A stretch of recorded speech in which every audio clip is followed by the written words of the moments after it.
or ask any questions. So yeah, without further ado, I'll pass over to the Rewilding Youth team. Thanks, Anthony. So yeah, hi everybody. Good to see you all at 6 o'clock on a Wednesday evening. My name's Charlotte Dean. I'll be delivering this presentation along with Les Moss and Colin Phillips, and we all work for a community interest company called Rewilding Youth.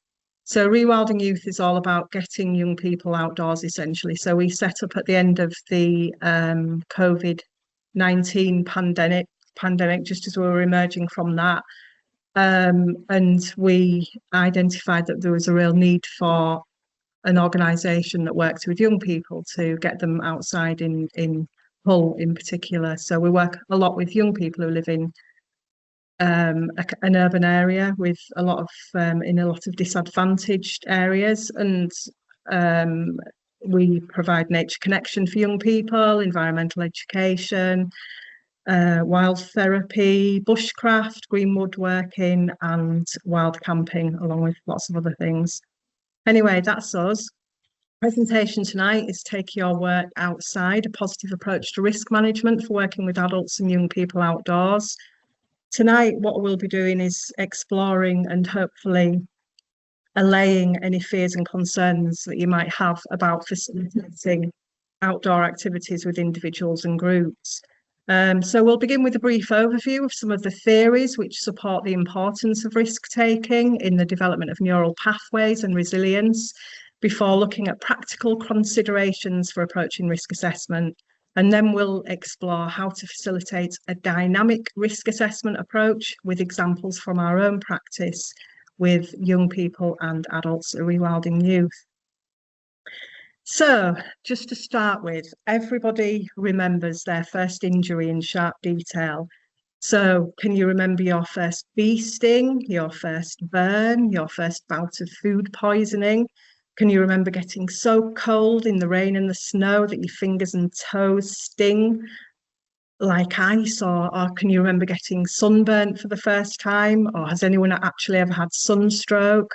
So some of you might have even had a near-death experience, hopefully not, that is seared into your memory. So what I'm trying to say really is that wherever the possibility of injury exists, people pay attention. So hazards in the natural environment, they provide a really fertile environment for connections because they appeal to our most basic need for physical safety. So at Rewilding Youth, we use hazards thoughtfully. So we actually use hazards thoughtfully and strategically to keep everyone alert, present to the moment, and constantly learning. So real alertness, like this deer is experiencing here, is positive and it's expansive, whilst when that moves into overblown fear, that can become negative and restricted. So we're not advocating at all that people will run gung-ho out into the wilds, totally oblivious to danger, because most people will likely be afraid of some aspects of the outdoors and kind of full of an unrealistic and exaggerated sense about hazards and the dangers they pose. So we would advocate that you as practitioners use hazards to inspire. So a little information, it transforms that fear from intimidating roadblocks into more kind of easily navigated road bumps, speed bumps. And use hazards with care. If people seem fearful already, it's really important to tone that hazard awareness down. If they are overconfident and could be a danger to themselves and others, it's really important to help them to understand and become more aware of these hazards. And most of all, really keep things fun, because that's when learning is always at its best.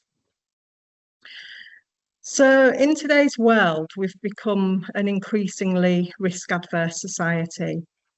This makes physical activity and playful exploration and risk-taking even more difficult for children to practice.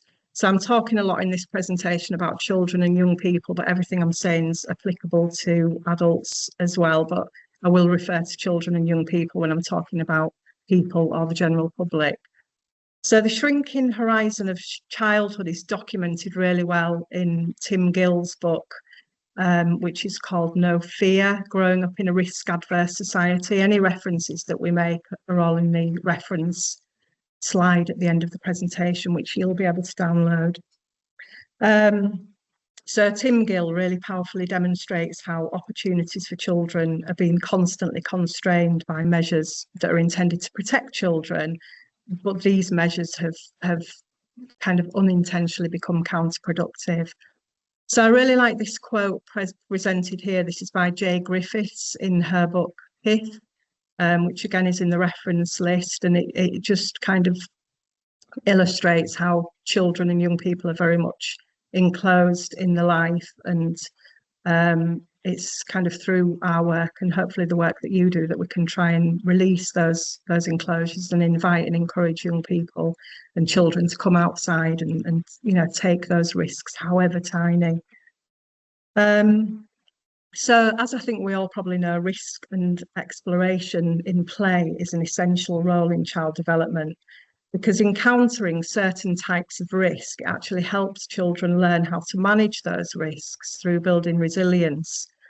And it also builds self-reliance, confidence, independence, and creativity. And the long-term benefits of those risky encounters, it helps to build people's characters, the personality, and it's also argued that it's a really, really vital part of living a meaningful and satisfying life. So risk and play. There are lots of reasons behind how and why these anxieties about risk in childhood are growing. So the picture that you can see on your slide at the moment may be reminiscent to, I don't know how old everybody is, but I grew up kind of 80s, where risk was something that was kind of, well, it was accepted really. I know as a child I was encouraged to go out from the minute I got up in the morning till the minute I went to bed, play outside on my own, unsupervised, just with my mates. So we used to get up to stuff like this. So there are lots of reasons about why these anxieties are growing. So there's kind of like health and safety, legal and public policy. So our attitudes towards risk taking and exploration have really changed dramatically in really the last kind of like 20, 30 years. So David Eager talks about risk deficit disorder. So that's a term that he coined in 2011. And the effect that this condition has on the brain development of children today. Richard Liu, again, he's written a really, really good book, Last Child in the Woods, but in 2005, he coined the term nature deficit disorder, and that was in response to children's lack of connection with nature in today's technological world. So similarly, David Eager's term risk deficit disorder, we use this to describe the growing and pretty unhealthy trend of attempting to remove all risk from within our community. And then he talks about the problems that removing all this risk indirectly creates. So a risk deficit disorder can be described simply as a lack of risk taking, which then leads to an absence of ability and knowledge to then be able to perceive those risks. So a risk deficit child would be one who's not been exposed to risk and is subsequently unable to challenge him or herself to a level which allows that continual development. So this risk deficit, we feel, is really being driven by a culture of fear about the safety of children, even though they are statistically safer now than at any point in history. In human history. So Tim Gill also states that risk averseness is driven by the growth of road traffic and of car-dependent lifestyles, parents' longer working hours, and then a decline in the quantity and quality of public space. So one of the facts about the area we live in, Hull in East Yorkshire, is that it's actually one of the least wooded spaces in the whole of the UK. And also another factor is the growth of indoor leisure activities, which are often kind of commodified, marketised and sanitised, really. They're very safe, risk-free places to play.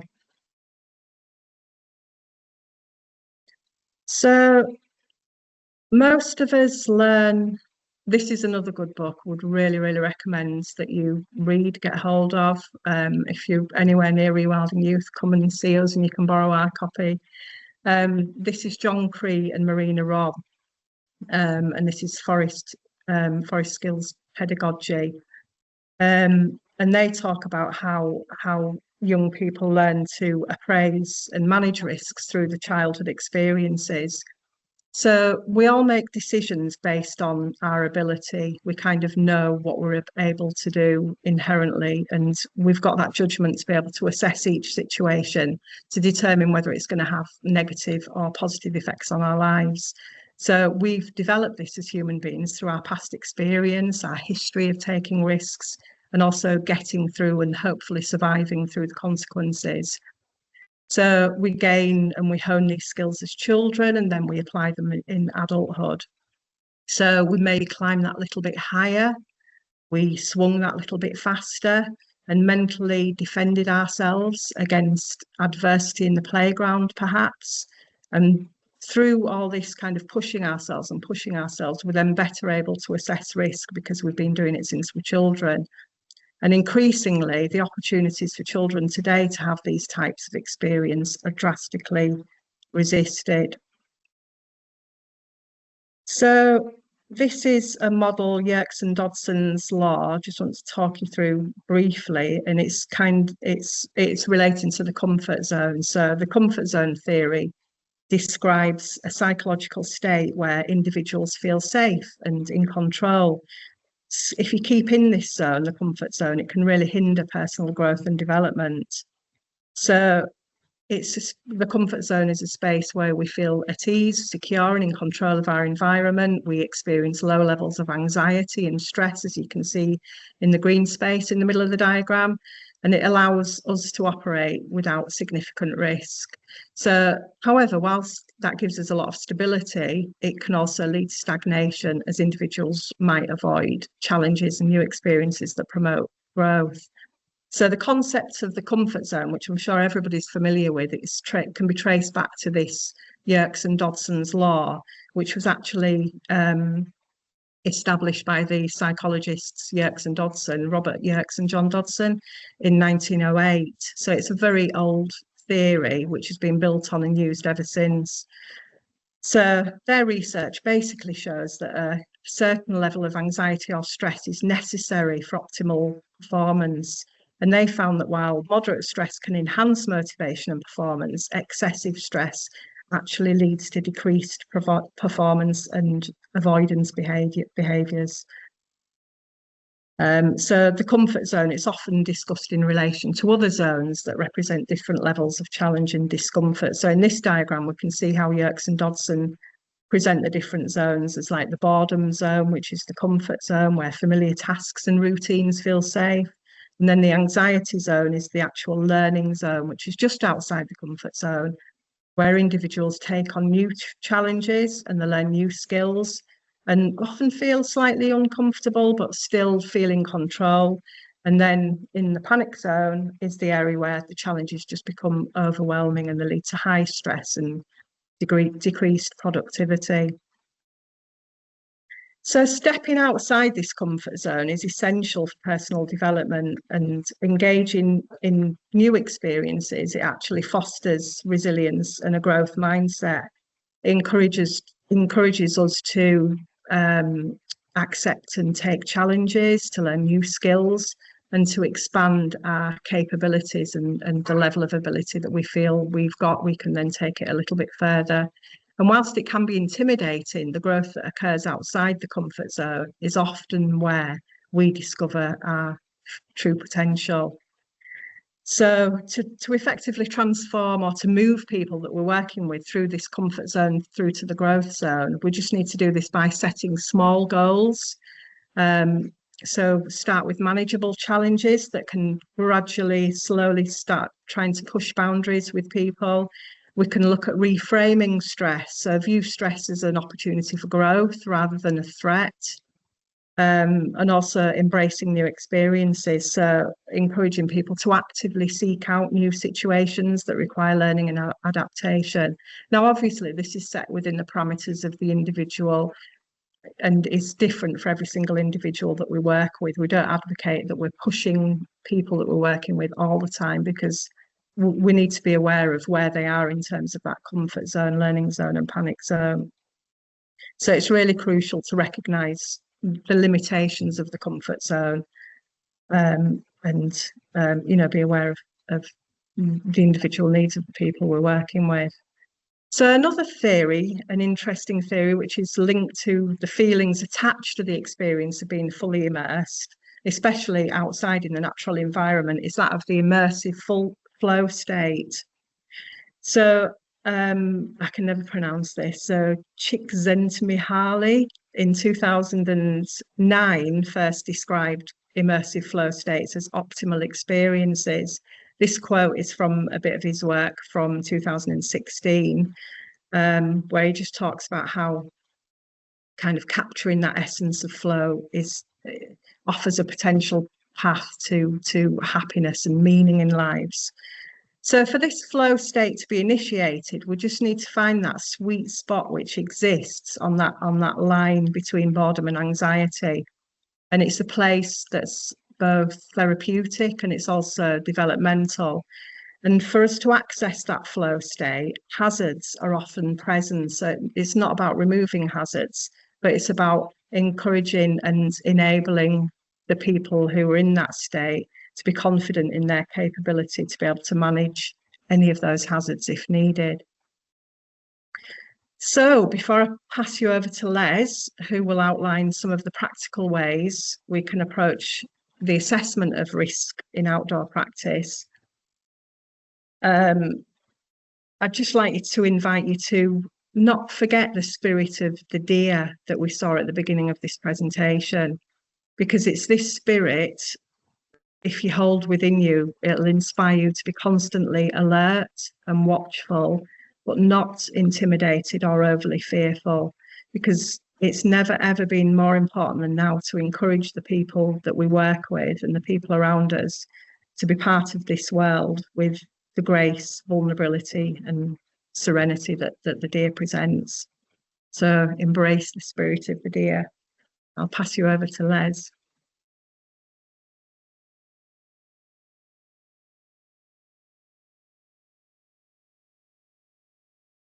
Thanks, Charlotte. Yeah, so I'm just going to talk about how we practically put the risk assessments together, which I suppose joins the dots between the theory, what Charlotte's speaking about, and then after me, Colin will speak about actually on the ground delivery. So what goes on in between the theory and the practical. But before I go into that, this photo you can see at the minute where it says risk taken an overview, that's an actual photo, probably the second along on the railings, the first floor railings. That was in Hull. It was during the early 80s. There was a lot of derelict buildings. The local docks was nearby, but you can see just from this photo alone, like some of the risk taking we took as children. You know, there was no adult supervision. There's lots to take out of this photo. You know, some of the teamwork, the communication in order for us to get onto that banister. We dragged the mattresses out, jumped off, and all these kind of things. I'm not saying that's what should be done, but it just gives you a bit of a backstory into what I'm going to kind of be speaking about. But for us, providing outdoor education sessions that enables learners to manage their own risk and have positive outcomes for children and young people. Over recent decades, there has developed a series of moral panics that have basically contribute to parents having no confidence in allowing their children to learn from risks. So we know from the work that we do, and one of our main aims is engaging children and young people to reconnect with their local urban wild spaces. So some of these moral panics, Charlotte's highlighted some of that, where parents kind of will not allow them to go into some of these places just out of fear of what they hear on the news, maybe on social media, etc., etc.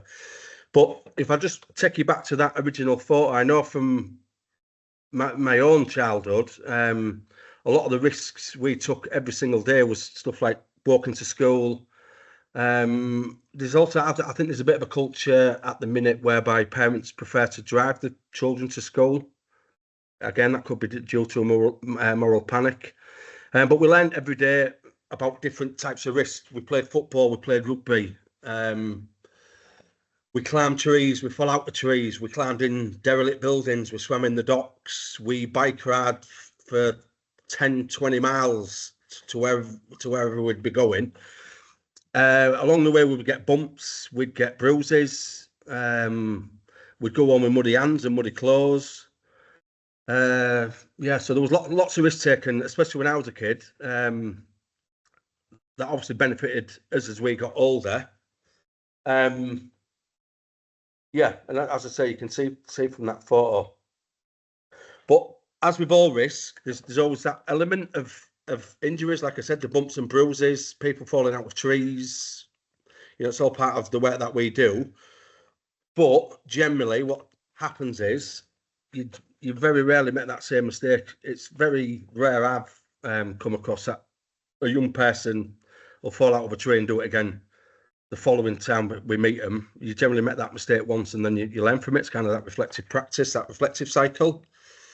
But for us, managing risk in an outdoor environment should be achieved through a thorough risk assessment, which would include the likelihood of harm, the severity of harm, the benefits and rewards and outcomes of the activity taking place. A well thought through risk assessment should include regular reviews, which may include near misses or something that was not previously identified. Risk taking for children and young people is an everyday experience from an early age, whether it be on a communal playing area or an open space. Children will naturally want to explore their surroundings, climb and jump off objects, run and crawl through spaces, and use their senses to connect with their surroundings.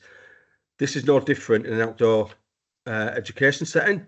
Providing these types of experiences and opportunities enables us all to learn from real consequences of risk taking. Next slide, please, Charlotte. Next slide, please, Charlotte. So you can look back at some of these slides. Everybody's got access to them, but I'm going to quickly go through them as best we can. Have you frozen, Charlotte? I've still got what is risk assessment on there. Is that on yours? Yeah, thank you. No, that's all right. So, as an outdoor provision, in terms of us, Rewilding Youth, that focuses on working with young people, we use the following risk assessments and frameworks. These risk assessments have been used for over 15 years, working outdoors with children, young people and adults. That includes centre-based activities on local parks, green spaces, travel to and from locations, to youth hostels, camps, on moorlands, on mountains, on coastlines, all different types of environments, urban woodlands, rural woodlands. But these risk assessments are a simple but effective way to highlight the potential risk. So the risk assessments I'm going to explain and talk you through in a minute is the ones that we use. We've been using them for the last 4 years, and we just found these are the easiest and most practical, if that's the right word, of using. It's very simple for us to pass these risk assessments on to the rest of the team for them to pick it up, and then they know exactly what they're reading. So these risk assessments are a simple but effective way to highlight the potential risk. What actions are to be taken by staff, how these are applied both internally as a team, as well as communicating the risk pre-session to all participants, which is a key component to keep everybody safe and informed. It allows staff to know their responsibilities and also allows staff to communicate the role of the participant, which is also important, even though most of the participants are unaware of the risk assessments that we use and its contents, which Colin will speak about more when I pass over. They also allow us, should a new risk assessment be identified, it's a very simple way of recording the risk and what actions need to be taken and by who, which then, once that's been identified and we've put in the procedure to combat that risk, it then comes over back to myself and then I sign it off and then we continue on with that risk assessment. So it's always adaptable. Next slide, please, Charlotte. So a generic risk assessment is a risk assessment for general activity, for example, green woodwork, nature, arts and crafts, gardening, etc. The types of risk assessments are focused on hazards associated with that particular activity. So I'm going to talk you through our risk assessment in a second. The delivery of the activity will never change and therefore is a template and a reference point to ensure competency by the practitioner is at the forefront of the activity. So can you just click on the link for me, please, Charlotte? So this is our bushcraft and green woodwork tools risk assessment that never ever changes unless something's been identified. Oh, we're using a new tool. Can you click on that link? Are we on? So I've got a bit of a delay. Just bear with me. Yeah, I'm on. So it's on the screen, Charlotte, isn't it? Yeah. Yeah, so our assessment, bushcraft and green woodwork tools. So this very, very rarely changes, if ever. As you can see, with this on top of the risk assessment, there's lots of other procedures that go into place. So where it says tool sorts, you've got sheath knife, bore saw, loppers. Do you want to just click on the sheath knife for us, please, Charlotte? So that's kind of the competency of the practitioner. We talk through the tool. So it's the tool talk to the young people, and then we get them to demonstrate that back to us in order for us to then observe and see where their competency or where their levels of learning's happened, and do we need to, support them a little bit more. So they don't change. These types of risk assessments as well, we can use this risk assessment either indoors, outdoors, in a woodland, on a beach, on a moorland. It makes no difference. This very, very rarely changes. There might be the odd slight variation in terms of, well, that's down to the practitioner. It might, instead of using camping chairs because it's uneven ground, we might find somewhere to sit, or we might stand, or whatever. So I'm just going to quickly take you through our format. So as you can see on the top, what are the hazards? Clearly, it's the participants using the bushcraft tools. Very simple. Who might be harmed and how? It then explains staff, volunteers, participants, and how that could be done. That's incorrect use of tools resulting in injury, catastrophic bleeding, which is absolute worst case scenario. Cuts, grazes, breaks, strains, sprains, etc., etc. So what are we already doing? So we also then put we combat what the risks are. We put it all in that section. Section lead will be competent. Leader or other member of staff will have an up-to-date outdoor level 3 first aid award. If I just scroll down a little bit, again, you can always look at these, you can look back to them. A designated tool storage space. The session leader is responsible for regular and effective maintenance of tools. In some instances, safety goggles might be worn. Whether working solo in a pair, a safe space will be established, which will be 2 arms lengths and tool distance, which goes back to the tool talks. We then go on to manual labour. So it might be that they go foraging for a log, for example. So what's the risks associated with that? Overexertion, injury, muscle tears, ligament, tendon damage, etc., etc. Staff will monitor participants and offer them guidance and best techniques for lifting and carrying. Moving to slips, trips and falls, which is always a common one. Staff to regularly inform participants to be aware of their surroundings, especially uneven or wet grounds. If we're doing stuff like fire lighting or we're cooking on an open fire, it's burns and scalds,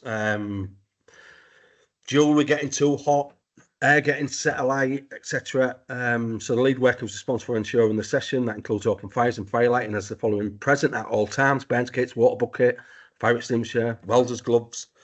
Lead worker is responsible for delivering the fire safety talk. Movement across the fire pit should be avoided.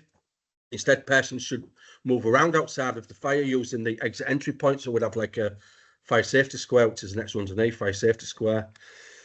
So it's a really long, well thought through risk assessment. We move into existing medical conditions. So we always get the consent, and we get young people and adults and children to complete a participation registration form, which gives us all the information about what it is we need. Have they any allergies? Have they any medical issues, etc.? Did they need to bring an asthma pump?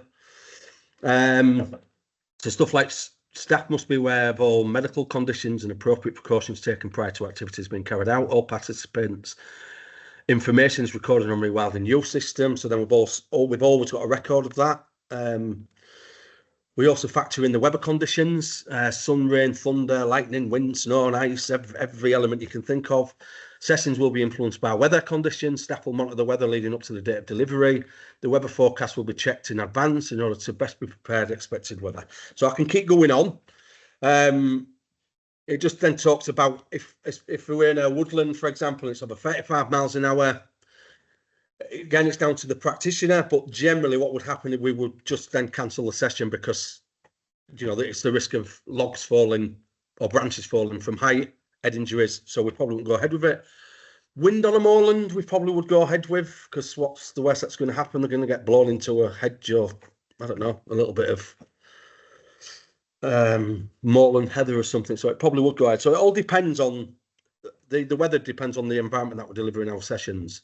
But we factor in everything. Now, next slide, please, Charlotte. So the next one, where the the general one is all about more the activity. The site specific is set to a specific location, obviously. So just to elaborate on that, a site-specific risk assessment enables you to identify risks associated with a particular place or an area you intend to deliver a session. This may be a woodland, a beach, a moorland habitat we spoke about. In order to gain an insight into the space, you would need to conduct a recce, which we do. We generally do that a week beforehand. Sometimes we might go the day before as well.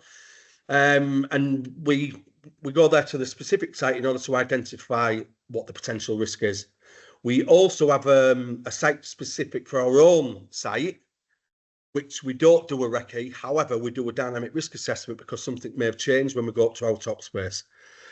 A general rule of thumb for us is a week before the session is due to begin, we will do that recce. A site-specific risk assessment highlight the distinctive features and hazards associated with the site you are visiting. For example, a moorland habitat has different hazards to a beach or a woodland. For example, high wind on the moorland is not as serious as high wind in the woodland. Activities in an urban woodland offer different hazards than that of a rural woodland. Heavy rainfall in an open area does not present the same risk as those on top or below of a coastal path. Site-specific risk assessments, unlike generic risk assessments, focus on the actual conditions and hazards associated with the landscape and the control measures that are implemented to reduce the risk of accidents and injuries associated with the activities you intend to offer. And mitigating these risks ensures you can provide a session that is as safe as possible. A site-specific risk assessment also allows you to amend the risk assessment when other hazards haven't been identified. Can you click on the link, please, Charlotte? So this is our local urban woodland risk assessment. So again, this other process that happen alongside the risk. So we have a procedure where all trips and visits to whatever location we're going to, it also needs an outings planner, which it's a document that's thoroughly well thought through. Yeah, it has lots and lots of information in an outings planner, which comes to myself and Charlotte to ensure that every single tick box is ticked, and then we know that this trip that is going to occur in a location away from our site, every single aspect of it has been covered as best as we possibly can. We also have little tips in there for staff as well about foraging, the foraging codes, which sometimes we hand over to young people. But again, what I want to just kind of differentiate here, I'm just going to try and speed it up so Colin can get in as well. In terms of an urban woodland where we are, so we're located in the city of Hull, it's a very deprived area. Again, there's lots of moral panics that are linked to, Charlotte spoke about earlier, the little pockets of woodland we have got are very small, and the distances between these are massive, but there seems to be one little one maybe pocketed in every single estate that we seem to work in, and they all seem to have the same issues. So the risk assessments for the urban woodlands where we work is in Hull is things like broken glass, sharp objects, drug paraphernalia, animal feces, dog walkers not picking up dog poo, dog picking up the dog poo and swinging it in the trees, which is also a problem. Insects, curbs, uneven ground, hard surfaces, wooden falling objects, contaminated objects, and so on. Again, who might be harmed is staff, volunteers, participants. How? Lacerations, Lyme disease through contact with animals, stools, and it just goes on, bites, cuts, bruises. So we're going to speak about this in a second, but in terms of this one, staff, this is the most important. Staff will conduct a dynamic risk assessment before the session to check the area around the site for any items that may pose a risk to all attendees present. So a full dynamic risk assessment of a particular area will be done before this risk assessment actually comes into play. Lead all the members of staff will have an up-to-date outdoor level 3 first aid, and then we'll go on. We'll just skim down. Staff will conduct a dynamic assessment before the session to check the area around the site for items that may put. I don't know why that's ended up in there. I'm glad I've noticed that. Probably set that out. It's doubled. All items will be removed using the correct PPE, gloves, litter pickers, sharps box. We use all CC bags. So if we've picked up a lot of litter, we can put them in an Hull City Council bag, that is, which then we can tie up. We then put it near a bin, and then that's collected and it's disposed of. All attendees will be briefed on health and safety during the sessions, including walks through the wooded and green spaces before spaces discussed wooded area green spaces, and discussion about behaviour that is likely to increase the likelihood of injury. So that's, you know, whacking each other with sticks, for example. I don't know, I'm just using that as an example. All attendees will be provided with a demonstration of walking through certain areas. So we kind of give a demonstration. If we're walking past a hawthorn bush, somebody's got a branch and they let go of it. We don't want to let somebody getting it whacked in the. So we do all of that as we go ongoing in the session. We avoid going into the areas of flora that is dense. That includes nettles, brambles, hawthorns, dogs. So if it's really thick, we don't go in unless we absolutely need to. And then also, because we're working with groups of young people, which is exactly what we do, we also have the behaviour likely to cause harm to self or others, which is fighting, violent behaviour, throwing items, boisterous behaviour, verbal abuse, separation and loss. How can that punches and all of that, you know, you can read through this. In the event of a motorcycle, so we do have issues in Hull about young people using off-road bikes and flying down pathways, so all that's accounted for. In the event of a member of the public behaviour impacting on a session and the staff feel that there is a potential to cause harm, all attendees will be guided to a safe area and the police will be called. That's another process. If we're having fires, it's due diligence for us to contact Humberside Fire and Rescue and make them aware we're having a fire. It's on a raised fire pit, because what could happen is a member of the public could be ringing the fire service, telling them there's a fire in this woodland. All of a sudden, the fire service come on.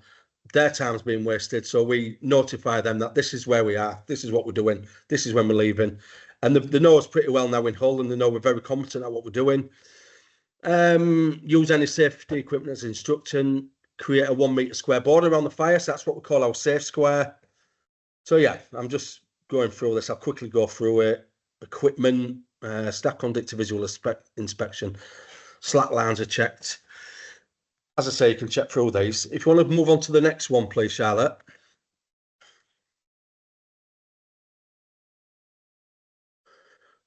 These for us we feel is the most important for the work we do, which is a dynamic risk assessment. So dynamic risk assessment, we believe, is the most important. Dynamic risk assessments are delivered in the here and now, in an outdoor setting such as a woodland, a moorland, a coastal path, an urban woodland, a rural, wherever it is we're delivering. Is it important to understand that what may have been a safe space last week, yesterday, even an hour ago, may no longer be the case, despite a previous record risk assessments that have been drafted, and obviously the record that we've done. These real-time situations, dynamic assessments actually enable us to perform continuous safety practice that manage risk in the real-time situations that ensures the safety of the group at all times. These real-time situations may vary from offering very little risk that allows the session to proceed as normal, but a slight change has occurred, which does not require any changes to the risk assessment. Currently being used. An example of this would be a situation where the benefit analysis, which we've been talking about, outweighs the risk. An example of a dynamic analysis where the risk outweighs the benefit would be where we are walking down a path where there's been a clear sign of cliff erosion, which could cause risk to a participant, in which case we would alter our course or perhaps retrace our tracks as to continue could potentially increase the risk of serious injury or death. So Colin's going to speak more about that. But basically, the dynamic risk assessments, as practitioners, we assess what that risk is. And if that risk is going to be, we're likely putting people more in danger than the benefit they're getting out of it, then we just won't go through with it. If we feel, no, actually, we can carry on, what's the worst that could happen? Maybe somebody falls over, maybe somebody falls and, I don't know, it's a risk slightly by climbing. And obviously, this is all part of the risk. We assess it. And we're very confident if we continue with the work that we're doing, that risk is still minimised. However, if we do continue on the dynamic risk assessment and we identify something like the cliff erosion, then potentially we would add that then to the risk assessment of the site that we're locating. So it's a continual process. Next risk assessment. I think that's it. We're done with the risk assessment. So I'm actually now going to pass you over to Colin, who's now going to speak about the fun stuff, what we do at Rewilding Youth. Over to you, Col. Cheers, Les and Charlotte. Hi, everyone. My name's Colin. I'm one of the youth environment educators at Rewilding Youth. And yeah, like Charlotte said, it's kind of, my job, it's everyone's job really, but, I'm one of the people whose job it is to kind of put this theory, put these risk assessments into practice. So literally working on the ground, or in this instance, not on the ground, in a tree, with young people, with adults, with the communities. So yeah, number one, help better connect them to nature and these spaces, but yeah, kind of what underpins everything, to get to this point where we can kind of allow a young person to climb, quite up in the tree and actually feel quite relaxed about it and say, it's absolutely fine. And I'm also going to talk a little bit more about, like literally what's happening in the moment as a facilitator, what we're thinking, what we're going through, maybe some challenges, and yeah, massively that risk benefit analysis. So, what's happening here. So I really like this quote. It's from the Forest School Association. Climbing trees brings children closer to contact with nature, stimulates the senses, builds a child's self-confidence. They emphasise that with appropriate safety measures, the benefits of tree climbing far outweigh risk, providing children with memorable, transformative experiences. And I've chose this and some of the others that you'll see in the rest of the presentation because they're some of the things that we probably get questioned most on, like, oh my gosh, I can't believe you're letting, children climb trees and light fires and use knives and all these things that children shouldn't be doing. When obviously, we know that actually, with the correct risk assessments and thought processes and insurances and everything, we can allow to do them. So, for example, young person here, up a tree. When we first met this young person, very shy, wouldn't climb a tree probably, and over the time of us spending time working with her, she became, more confident in these spaces, spends a lot more time in this space. She lives on a local estate where, there are spaces, but again, not that opportunity to be out and about. And yeah, everything that we kind of went through, been gone through has got to this moment where this young person can climb up a tree. She was in the middle of the moors there actually, so that view would have been absolutely, beautiful. And having that really close contact with the natural world, but a different perspective there as well. But for me, obviously, I'm looking at that tree thinking, hang on, let's have a look at the branches. Are any rotten? What's underneath the tree? That's a big one. Has it been raining? All these things that are going through to allow that happen. So yeah, we've got them risk assessments and the insurances for climbing a tree, but actually in that very moment, what are our processes? What's happening here? Is it wet? Is it rotten? All that jazz. And as you can see, it wasn't. And, a very beautiful moment there. Next slide, please. Whoever's controlling the slides. Lovely. So, yeah, another one. We spoke about how we kind of measure these risks. So young people using various woodworking tools, including knives, carving axes, and draw knives. Again, it's one of them things. Oh, hang on. Letting young people use knives and these sharp things. But yeah, again, giving them these opportunities to thingy them risks themselves, measure them risks themselves, works. You know, we work with a lot of young people who maybe have, I don't know, speak about these tools in like a negative way. It's a shank, it's a weapon, it's all these things. And yeah, we go through that process that they're not, and they are going to be used in a certain way. Like Les said, you know, we're moving away from ourselves, unless you're using a draw knife, obviously, you know, using these tools appropriately. But again, what's happening at the moment, a really good example of that is the young lad with his hood up, and the young lad with a shave horse. So you can see that's in a local estate. That's a massive one compared to being in our Rewilding Youth space, where really we can have this talk with everyone there and say, right, you know, please don't walk through this space. When we're out on the estates and stuff, people are, you know, it's kind of a mix of that detached, you know, where that we're out there doing whatever we're doing. You know, yeah. So yeah, people, yeah, in these instances using the same tools, but yeah, dynamically having to be flexible on our approach. And there have been times when we've had people just rock up to one of these sessions and we've had to say, right, let's just put these knives away, and we've had to start that whole kind of process, tool talk and stuff, from the beginning. You know, we need the permission from the parents and whatever, or even sometimes just say, right, you know, we don't actually know who these guys are, we're just going to put these away for now and whatever. But yeah, again, using these tools, learning to use these tools in a safe, appropriate way, far outweigh the risk of, you know, bleeding to death, you know, whatever, tripping over and falling on it. And as you can see, they're all in what we call safety positions. So, you know, sat down and away from them. The axe is going into a log. It's not going into, you know, the floor. It's, you know, there's only one direction that tool's going to go to. And that's, yeah, into a, not them basically, apart from the draw knife, but again, you know, that's held over with ice and lots of different things. But again, yeah, you know, what's happening at the moment, we're using the same tools here. There's someone using a knife in our rewilding space where the whole group's been told, please don't enter. We're using the same tool in the state. Yeah, actually, you know, our general risk assessment for them tools, you know, works to keep them safe, but our dynamic one is what's happening here in the moment in these different spaces. But yeah, again, far outweigh the risk. Brilliant session, brilliant activity for young people, and yeah, again, keeps them, you know, excited and alert because they've got this thing that offer their lives. You shouldn't be touching that, and they do, and you know, get to cross something usually pretty beautiful, or you know, other things. Next slide, please. Love this. Firelighting is a favourite of mine, and it is a favourite of all of ours actually. Although fire is inherently dangerous, leading many animals to avoid it, for most of human history, mastery of fire has been critical to survival. Humans can therefore be expected to possess evolved psychological mechanisms dedicated to controlling fire. I hold that quote with me as a facilitator, as a practitioner, every time I pick up a flint and steel, pick up a fire steel, every time we make a spark. Because, yeah, again, fire, it's one thing that we get asked, you know, hang on, you know, should you be doing that with young people? If you teach children to like fire, they're just going to go and set fire to everything. And actually research shows the opposite. Scandinavian countries, you know, really low arson rates and things because they've been exposed to what is a tool that has kept us alive for millions of years. And it works. But again, you know, being in different situations, in different areas here, we're in a woodland here, local woodland in Brid. We're in Aysgarth Falls there.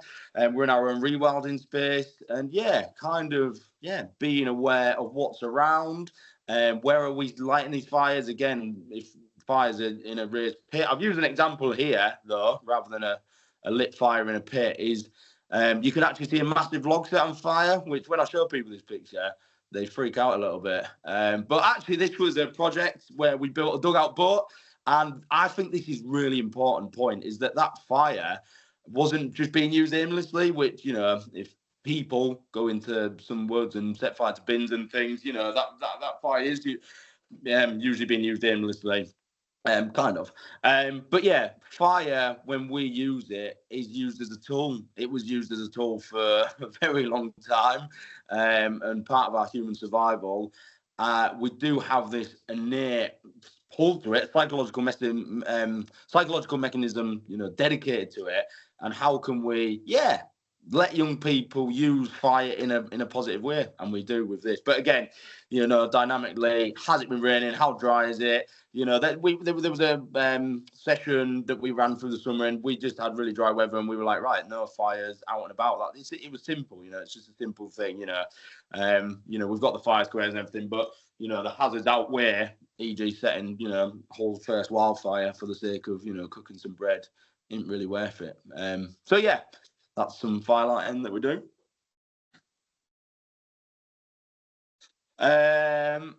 Yeah, so this is a really interesting one. Urban rivers, green spaces aren't second-rate nature. They are frontline, feral, defiantly alive. They are ours. I love that quote from Amy Beer from the floor. Yeah, so when we are exploring these spaces, again, that nature connection, that contact with that place, feeling it, sensing it, being able to explore, authentically, are the other things that help us, connect to nature and help these young people connect to these spaces. But an example here is we were next to one of the drains. And actually, when we run our sessions, it's quite free flowing. Young people, can kind of head off in their own directions, come back to us, and we can kind of go through things. But as you can see here, they're all in a line. That was, again, kind of in the moment. We visited that space before. It was all quite open. We visited again, and actually, there was just this one small tract, and we had to ask the young people to stay in a line. Something we usually don't do. Please don't all stay in a line, and very kind of structured and things. At the bottom of here, you can't see it, but there was a practitioner actually at the drain. So these young people had that opportunity to come right downfield. But yeah, they were in a much safer environment than if we'd just gone, all right, head off across the drains into these reeds on your own, with the potential of not being able to see where they are. But again, that was in that moment and around that space as well. And there were other hazards, some glass and things and whatever. But yeah, we still ran the session, and yeah, we're just aware of what was going on really. There, I'm just aware of time, so I'll go on to the next slide. I probably could talk a little bit more about that. So there's going to be two pictures that I show you here. Yeah, and I just wanted to have a little think, really. It's kind of a little discussion, thinkery thing. That's not a word, but anyway. Young people, this is young people spending time in and around the lower falls at Aysgarth. So I don't know if you've been to Aysgarth Falls.